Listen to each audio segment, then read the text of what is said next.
Well, depending on where you are all at this, whether it's good morning or good afternoon, my name is Buttala, and I'm the chair of the Historic Landscapes Committee. And we're excited to have this first webinar of our section or community. And the genesis of this came about in an interesting way in that Susan Whistler at the Mount had contacted me about two significant trees that had come down on their property or were in the process of needing to be taken down. And they were really sort of struggling with what the approach is in a historic landscape to looking at trees as they age and decline, from how to deal with the safety issues and the issues of sort of determining what was the appropriate way of moving forward on considering removal of these trees or care of these trees, and the idea of how they can live on beyond that moment. And from there, we took this, and Joe Charap, the vice chair, and I reached out to try to find some people to talk about this topic of managing living collections within an historic landscape. And we hope that this is the first of many conversations around the resources of historic landscapes and how we approach them and management of these sites and the memories and the plants that are within them, both as they continue to thrive and as we think about them in a changing landscape in time. And with that, I think you will also get a note at the end of this or early next week with a survey from Rich, and I hope that you'll consider not only telling us about your opinions of this webinar, but also other topics you would like us to address in the future. And without further ado, I would like to introduce Joe Charap, who will introduce our speakers for the day. Thank you. Thanks, Lee.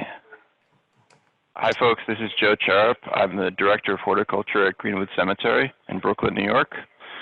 As Lee mentioned, this is the first of what we hope to be a series of events devoted to the unique challenges of managing all forms of vegetation within historic landscapes.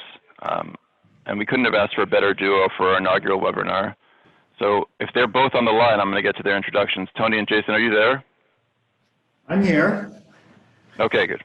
I'm here too. Hi, guys. Hi. So Jason Lubar is the Associate Director of Urban Forestry at Morris Arboretum at the University of Pennsylvania, and he provides a wide range of tree-related consulting services to a diversity of clients, including design firms, arborists, townships and municipalities, schools, and corporations. He is in the Executive Board of Pennsylvania's Urban and Community Forestry Council and is the President-elect of the Untitled Chapter of the International Society of Arboriculture. Anthony S. Aiello, the Gail E. Maloney Director of Horticulture and Curator at Morris Arboretum, is renowned for his expertise on all things prunus. He has served as Director of Horticulture and Curator at the Ling Collection at the Morris Arboretum since 1999, where he was responsible for managing the Arboretum's historic gardens and living plant collections. As part of his curatorial duties, he has participated in numerous plant collecting expeditions in the US, China, Japan, and Europe, publishing extensively about these travels and the plants that have resulted from them. So without further ado, I turn it over to Jason and Tony. Thanks, guys. All right, Jason. All right. So, well, welcome everybody. It is Valentine's Day, so happy Valentine's Day to everyone. And as Joe said, we're from the Morris Arboretum of the University of Pennsylvania. We have lots of big trees and lots of visitors on our 92 acres here in Philadelphia. And this is what I do. As an urban forestry consultant, we provide a wide range of services to a whole bunch of different clients, and they're all pretty much tree related. Today, we're going to talk about tree management prioritization, managing risk, trees and infrastructure conflict, preserving trees during construction, and tree conservation and propagation strategies. The first thing, I'm sure everybody, I'm preaching to the choir here, but part of our messages when we do work with construction managers and anybody is that trees have value. This is why we want to preserve and protect them. And there's a whole range of values that you can quote, but that's the basis of our protecting trees. Now, for all of you in gardens, arboreta, historic sites, trees are about marketing and aesthetics. They help your visitors really have a great time at your facility. But trees are infrastructure, and this is something that we stress all the time. People understand about gray infrastructure, you know, streets, buildings, lights, but trees are really a green infrastructure. And unlike gray infrastructure, which degrades over time usually, especially without maintenance, green infrastructure actually gets more valuable over time, especially trees. But like gray infrastructure, they need maintenance as well. So how do we manage trees? And we work with a lot of clients and they're like, how do we prioritize things? Well, this is our priority scheme, is safety first. You know, the safety of your visitors, of you know, the human resource, of your infrastructure resource. Safety always has to come first. Then we manage for tree health, and only after we manage for tree health do we manage for aesthetics. So generally we say safety first because it's a good idea, but if you are the owner or a steward of an area that you invite people in, generally you have a legal duty to inspect your tree resource.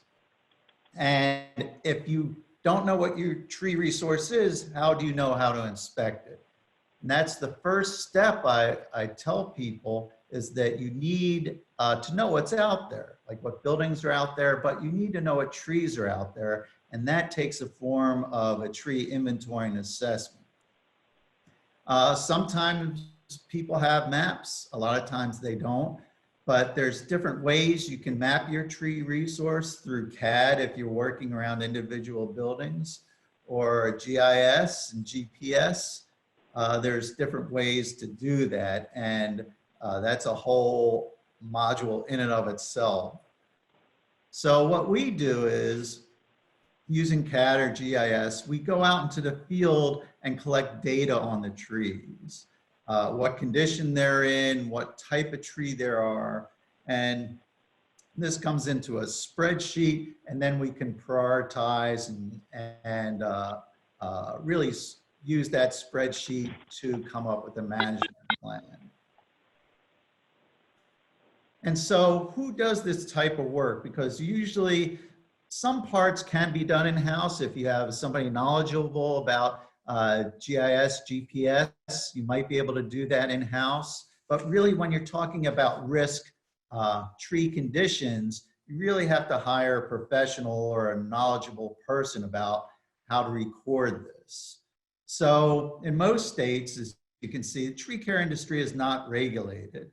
So anybody from Joe Blow with a chainsaw and a truck come in and tout that he knows or she knows what they're doing, but it's up to you to decide if this person is hireable or not.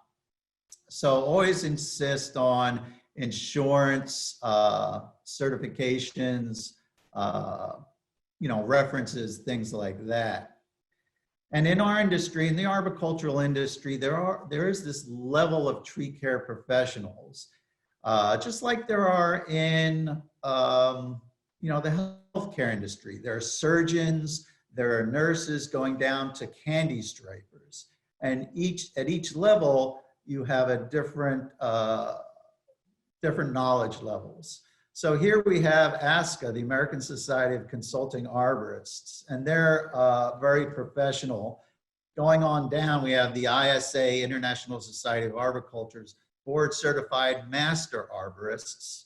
And below that, you have ISA certified arborists. Now, a certified arborist was never meant to be a high bar. It just means that this person who is certified has a modicum of knowledge about tree care. And then, of course, there's just people who are members of ISA. So here's ISA's webpage, and you can do an arborist search on their webpage. It's isaarbor.com. And I also wanted to point out the trees are on your screen. You see a little tab up at the top, treesaregood.org.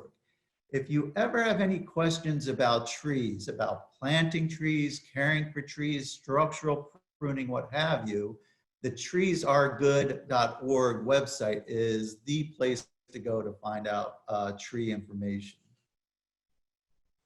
So, okay, so you want to develop a management plan for this resource, your green infrastructure. That management plan, the elements of that are you should have an inspection plan, and that inspection plan really, a knowledgeable professional can help you with that inspection plan. What areas to inspect over what period of time? So very busy areas, you might want to inspect once a year. The back 40, you might only want to inspect that every 5 years, or if it's in a woodland, maybe not at all. There's no targets or no walkways through that woodland. Then it's tree inspection and defect detection.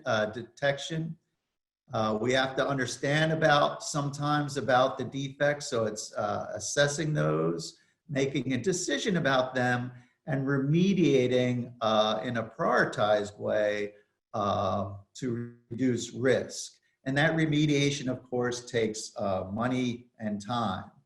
Importantly, though, and not really done as much as I'd like to see it done, is record keeping. You should keep records all in one place about managing your tree resource. And so what we do for our clients, we make a risk management plan, a tree risk management plan. And that usually has a budget associated with it. We go out and look at the trees and come up with a budget and a prioritized plan. In other words, here's your high risk trees. These are the ones you really want to remediate. And it may be large deadwood over important walkway. Here's the medium risk trees, and here's the low risk trees. So the management plan is meant to really reduce risk. And then after that risk is reduced, to increase tree health and aesthetics. Also, during your assessment and inventory, you can identify trees and tree and infrastructure conflicts and call those out to try to remediate that. And you all have known and you've seen green and gray infrastructure conflicts. That top picture is from Valley Forge National Park. It was a tree that's Washington's headquarters in the background, a tree that fell very close. You can see a tree right next to Washington headquarters there, and you have to wonder if that tree is in the same condition.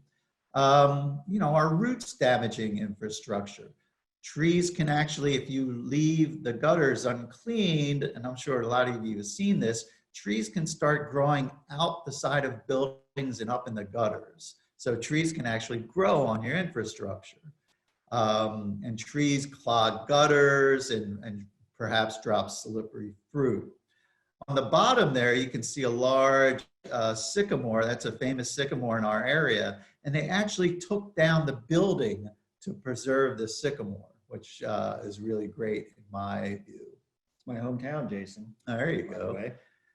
So that's really about managing all the trees on your property. And I just want to point out about the large mature trees. We call these veteran trees.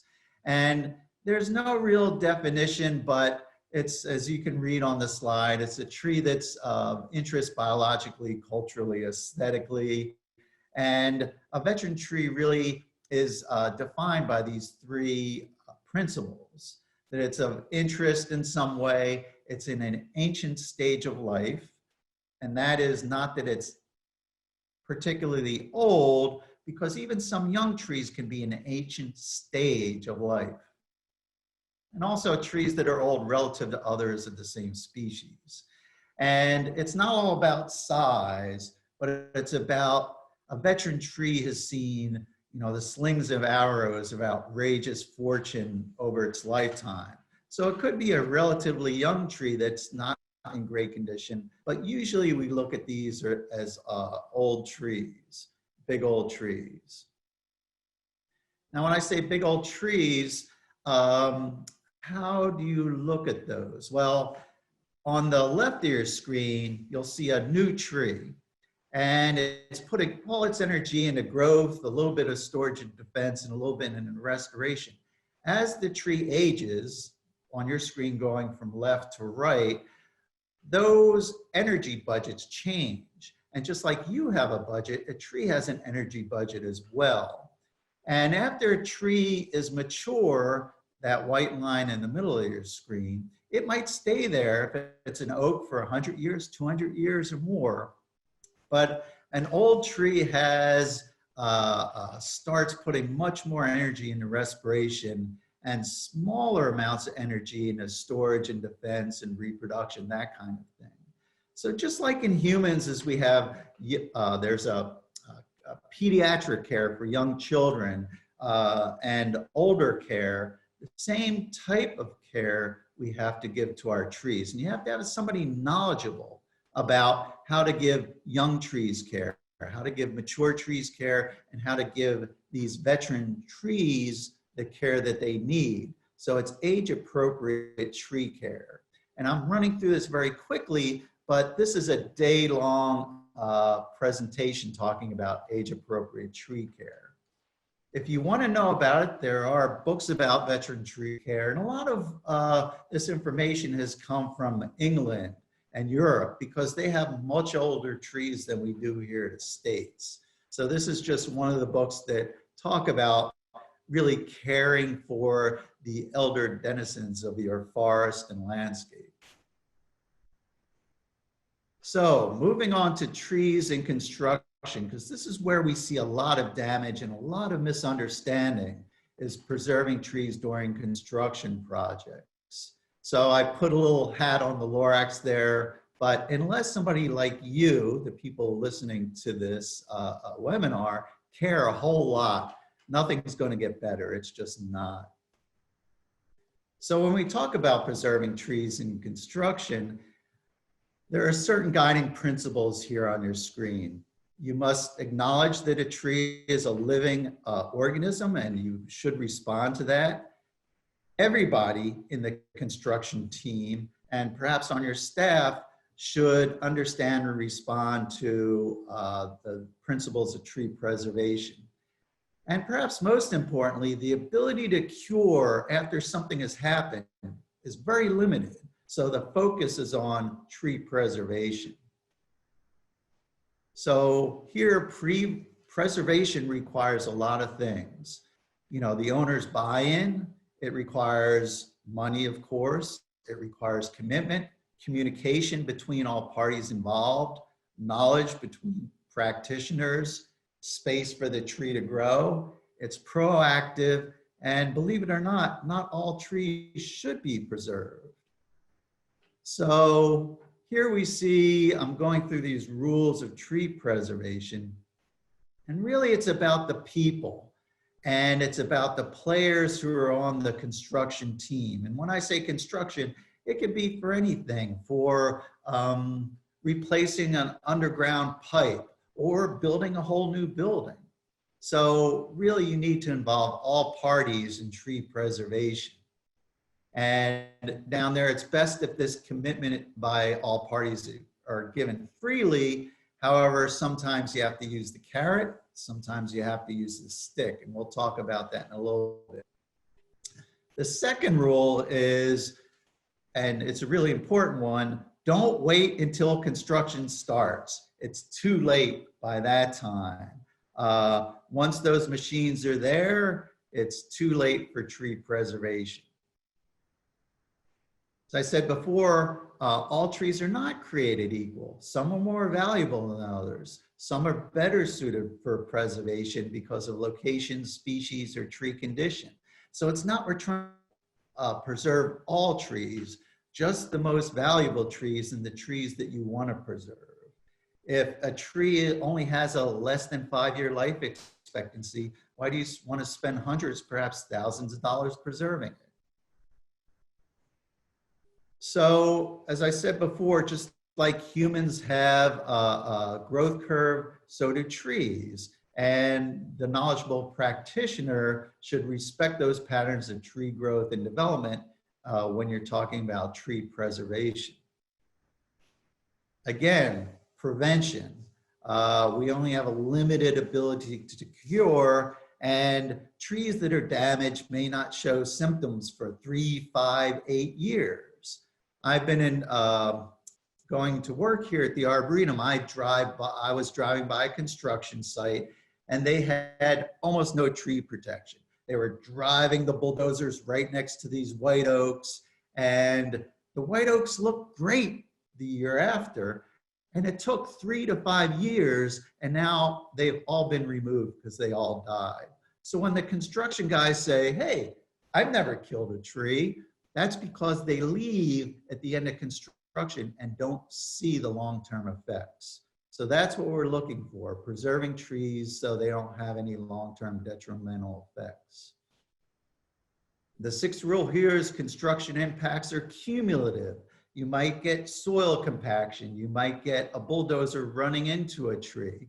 So these effects are cumulative and can manifest itself. They can manifest themselves slowly over time. The seventh rule is communication. You have to communicate in a language everyone can understand. So architects, landscape architects use CAD. As a practitioner, I have to know how to use CAD. I have to talk with the construction folks about different tools that they use, different equipment they use.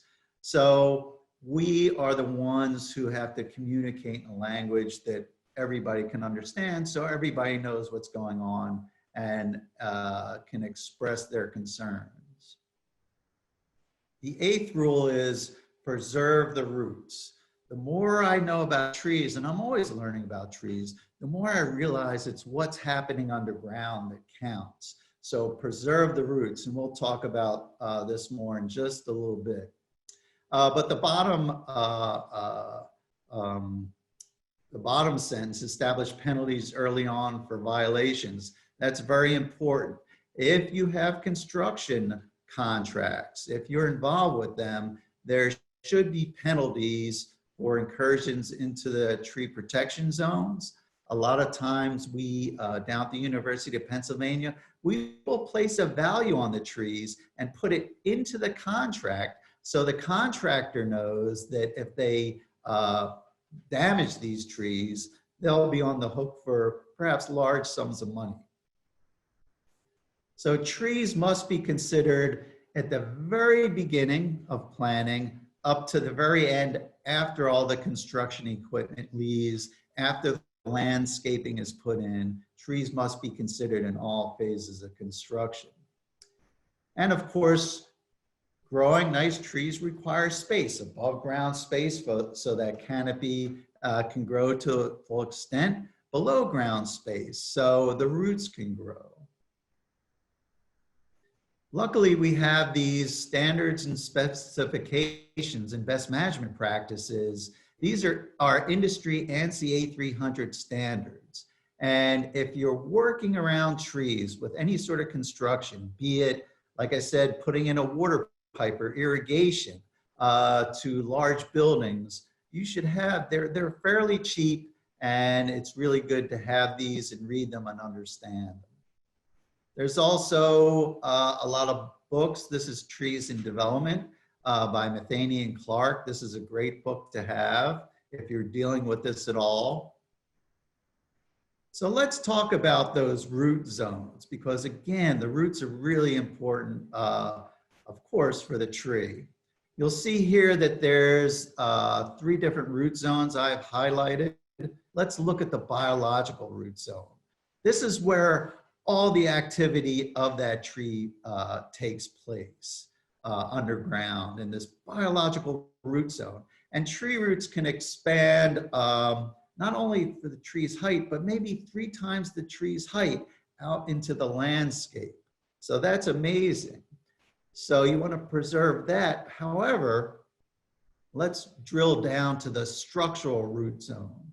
This is a smaller root zone, and these structural roots, it's like your hand. They anchor the tree. You can't really see it, but they anchor the tree. If these roots are severed, it can destabilize the tree and can have both short and long-term impacts to tree health and stability. So you really need to preserve this root zone. There's the tree protection zone. Some people call it the critical root zone. And this is the zone that, you can see it's smaller than the biological root zone, but at least this zone assures about 100% that that tree will survive during construction if you preserve that root zone. I'm not going to go into it here, but there's different ways we calculate that root zone, and it's based upon the species tolerance, the age of the tree, and it spits out, our models spit out of that zone. So here we are with CAD, and this is down at Independence Hall in Philadelphia, and you can see the root zones on for the individual trees. Now again, these root zones are models. They don't tell us exactly where the roots are. We might have to do further investigation, but they give us a good idea of where they could be. In real life, tree roots grow where it's most advantageous for them to grow. The tree there with the excavation right nearby, very close to the tree, but that area was so compacted that the tree roots did not grow into that area. So we could put in this, it was a permeable parking lot, and the tree is still great today. You'll see a picture down at your lower right, and you can see we're on a path. There is no roots going under that path. So again, these tree protection zones are just models. So identify them and really put up a bomb-proof fence around those tree zones, or else this will happen. This is why you need good tree protection fencing. You can see on the upper right, the usual orange snow fencing is not good. Bomb-proof fence. So that means a chain link fence in the ground so nobody can move it. Also, if you can do wood, that's fine, but usually chain link is fine. Or these are Jersey barriers around the tree. So this is a great type of protection fence if you can get it. Make sure the fences are labeled with a name and number on them. So, and on there it should say that under no circumstances can you go in there. And you can see illustrations of why it's so important to put up that bomb-proof fence around trees. Then it's up to you to, during construction, monitor. It's a very important and underrated activity. Just be there, because like we all know, stuff happens. Like this, you can see our tree protection fence. In the middle there, you see our tree protection signs, but a load of gravel was dumped, and they had to remove the gravel and put up the fence again. So in summary, preservation is important, it's principled, it's proactive, and it is this process that starts early in the planning phase and goes all the way through to after the landscape is installed and providing care for those trees in the future. So again, it's up to you to care about trees, and you have to be assertive and care about them, or else they may not survive during construction projects. So I'm going to turn it over to Tony to talk about tree conservation. Okay, so just a few slides to build on what Jason was saying and bring it home to living collections that you might have in your garden or your arboretum. And so, in cases where you may not have construction going on, but you still have historic trees or veteran trees that you need to conserve. So really what it comes down to is prioritizing those trees in your collection. And again, as Jason said, looking at those areas that are highest trafficked, highest priority in terms of number of targets, and then really determining what your collections goals are and what your aesthetic goals. So a lot of times what we do here at the Morris Arboretum with veteran trees is significant and long-term proactive crown reductions. That's a really different aesthetic approach that not all gardens maybe may find acceptable, or it's a change in aesthetics. And if you look at this photograph of our old Katsuri, you'll see those internal stem sprouts growing there, and that's something that we've selected over time and really that's the future of this tree. And so it really comes down to prioritizing which trees are most important, and then determining what your goals are for those. If you do need to preserve them, if you do need to propagate them, then think about what are these trees genetically significant? So propagation takes effort, takes time, takes money. So really think about if it's a particularly culturally significant tree, or if its location is significant and you want to replace that tree, or if there's some real interesting genetics there. For instance, we have an angular beech, Fagus angleriana, one of very few trees in the United States of the species. It's in the very latter stages of its life, despite veteran tree care that we've tried on it. Because of its genetics, we're going to propagate it and hopefully continue to have that genetic material going forward.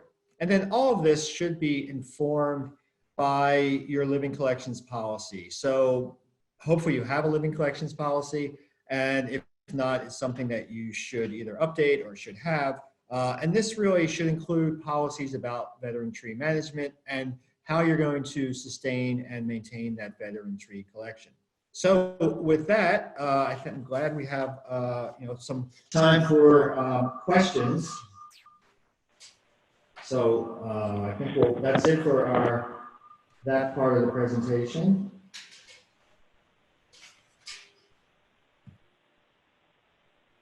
This is Lee.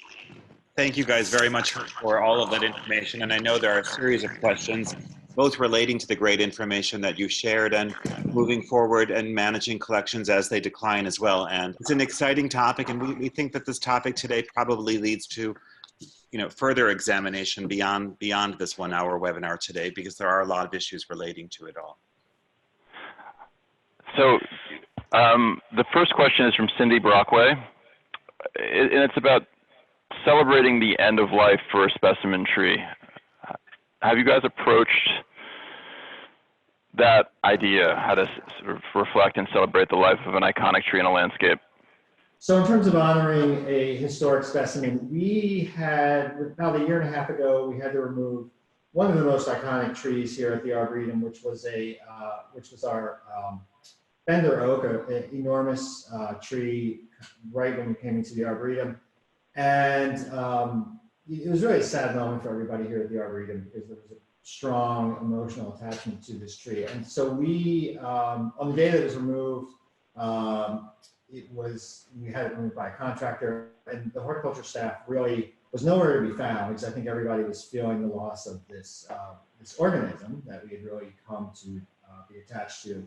But I think, if there's something like that happening, I think it's worth letting people know, communicating this to members and visitors that this is going to happen, and giving people a chance to, in a sense, say farewell to a beloved tree, because there really is this strong emotional attachment that people have. And so as long as it's safe to go near it. So I think that's really an important aspect of actually have to remove something. And if you can, we did this on a tree. We left the stump and had a carver come in and carve an oak man face, if you're familiar with that. So that tree stays around for some time and still germane to the collection. I guess on that note, there was a question about broader interpretation efforts on these specimen trees, to discuss the sort of approaches you are taking to preserve them and the special care provided. We're not seeing video right now, but we're just going to continue because we're hearing you guys well. Okay, so so I think it's important, if you're doing something that seems new in terms of techniques, if you're doing crown reduction, or if you're doing enlarging mulch rings around something, any of those techniques that might be changes to the landscape or changes to the tree that are benefiting the health of the tree, then I think that's a great opportunity to communicate, whether it's passively through signage around the tree or actively with guides or guides. I think either way, or in print or online, I think all those things, if you can communicate that why you're doing different techniques with veteran trees. And I think that's really significant to, to communicate to people. Okay, there's a technical question next. A lot of time we use drip line as the tree protection zone, as that is something people can understand. What do you guys think about that? Well, just imagine a columnar tree, the drip line for that. It's very small, whereas a cherry that might be smaller than that is very spreading. So usually we don't use the drip line. That used to be the standard, but now it's based on that multivariant matrix that I showed you. So generally, yeah, it can be used as a rule of thumb, but really if you're going to do construction, it's best to use that multivariate matrix that I showed you.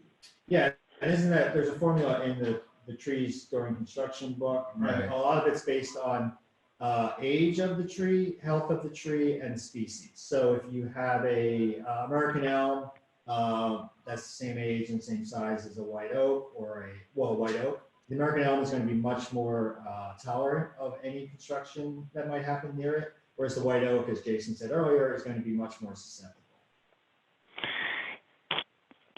There's interest in knowing more about the veteran tree care portion of your living collections policy. Any examples you'd be willing to share on the language used, perhaps? Sure. We, to be perfectly honest, that is pretty minimal in our living collections policy. It's something we need to revise and update. But if there's a way after this, I can communicate what we do have. So we've prioritized our trees into a few different categories. So we have the top 25 or so trees, and in theory, those get inspected once a year, and so you're doing 2 a month, basically. Then we have the next category, which is about the next 100 trees, and so we're trying to allocate time and other resources to those trees in that way. And part of this is it's been a part of the Morris Arboretum for a long time, so different techniques in terms of, as I was saying, crown reduction and other things that might be different than what we're used to in the United States in terms of veteran tree management.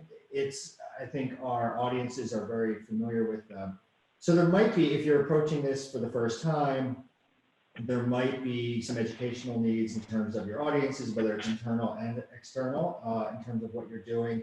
And we've also tried similar techniques with a number of different species and genera, for that matter, and they're not all the same, right? So some things really respond well, other things haven't responded well. So, and I'd be happy to, if someone wants to reach out, I can talk to you in more detail about that. But one example of something that really has not worked well are European beeches, and we've tried many different cases, crown reductions on those, and once they sort of go into their tailspin, there does not, at least from our experience, has not been the ability to sort of bring those back out of that.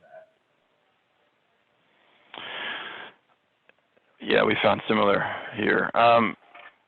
There's a question about tree valuation. Jason, how do you determine the value and communicate this to contractors during construction? Well, there's a couple of different topics here. One is the value that you put on that tree. And it could be like the Katsura on the screen there, that we could put a value of $1 million on that tree if it's a contractual obligation. Now so that's very subjective, and that's based on, what you value that tree is. However, there is a tree appraisal, which is there's a new qualification now, the tree appraisal qualification, and it's housed under the American Society of Consulting Arborists. And you have to know what you're doing to place a value on trees, or even place a cost on trees, because those are two different things. So you should get somebody knowledgeable about tree appraisal and valuation if you want to go that route. But as I said, for a contract, something like that that is based on subjectivity, you can put whatever value you want on a tree as long as you get the contractor or whoever to sign that contract. And I guess on the same question regarding contractors, what about root pruning to protect a tree prior to construction?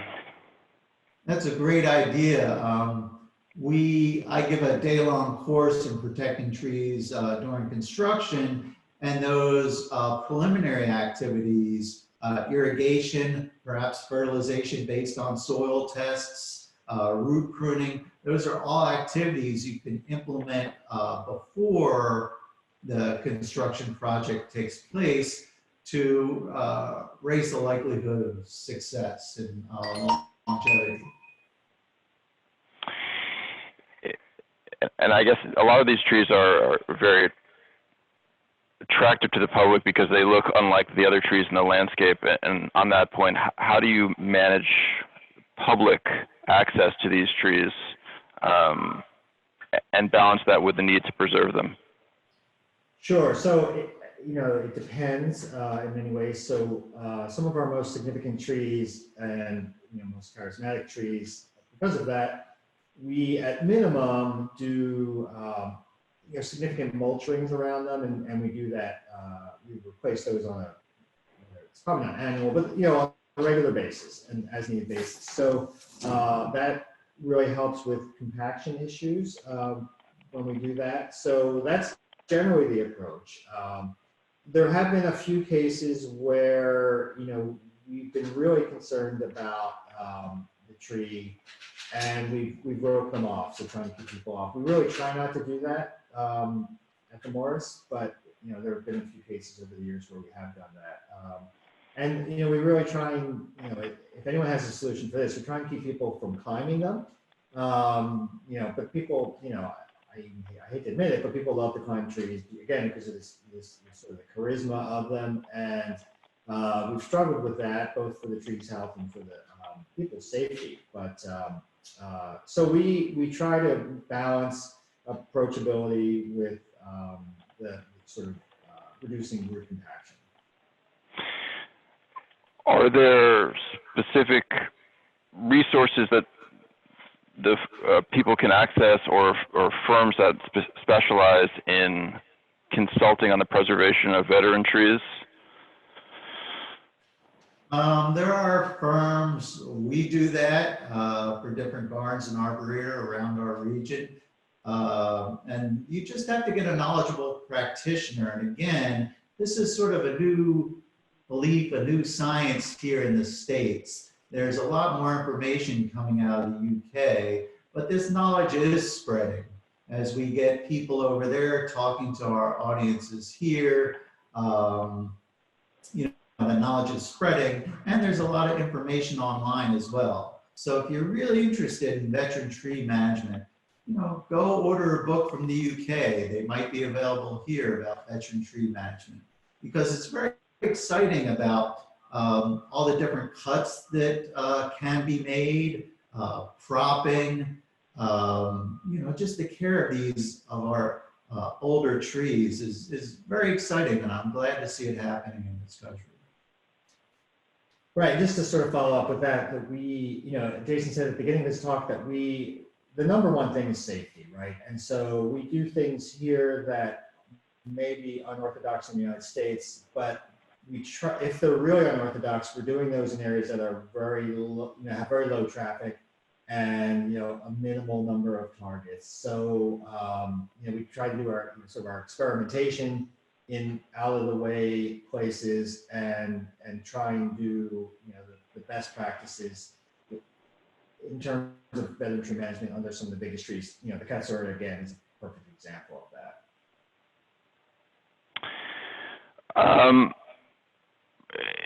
I have a question. We'll get back to have you tried measures like fracture pruning and other sort of techniques from the UK in areas where the public can access those trees? And what's the response been? Sorry, Joe. No, it goes. Yes, is the short answer. We've done two things. We've actually left natural breaks on some really significant old trees. So if there's a storm and a major limb is broken, rather than making a collar cut, we've started to leave those and let those heal naturally. So that's one thing we've done. And the other thing is we have done natural fracture pruning and coronet pruning. And the challenge there, and in many cases with really good success, the challenge is to differentiate to our audiences the difference between that and topping cuts. And so I think from an arboriculture education point of view, that's a little bit of a challenge. To the to the casual eye, one, they look like someone can clean up the cut, and two, they look in many ways that you might think, oh, this is just sort of a topping cut. So I think we've had pretty good success with them, but again, there's this educational opportunity or educational challenge there. And for those of you who don't know, these cuts we're talking about, a coronet cut, natural fracture pruning, these sort of mimic the cut, what happens when a branch breaks apart on its own. So we're just going back to nature and trying to mimic what she does. And it is an art form.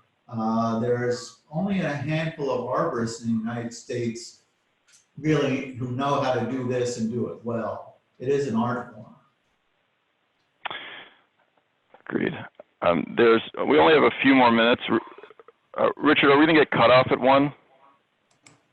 No, we will not. Okay, so two more questions. The question on soil management for veteran trees, and a question about respiration, preserving respiration needs in veteran trees.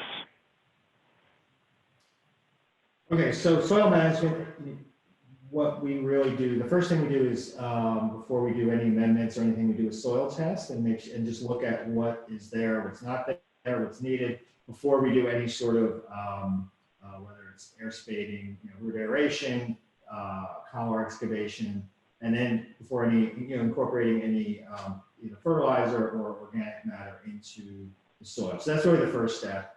And you can do a bulk density test as well, compaction and things like that. So really, sort of exploring and understanding what's there is probably the first step before doing any kind of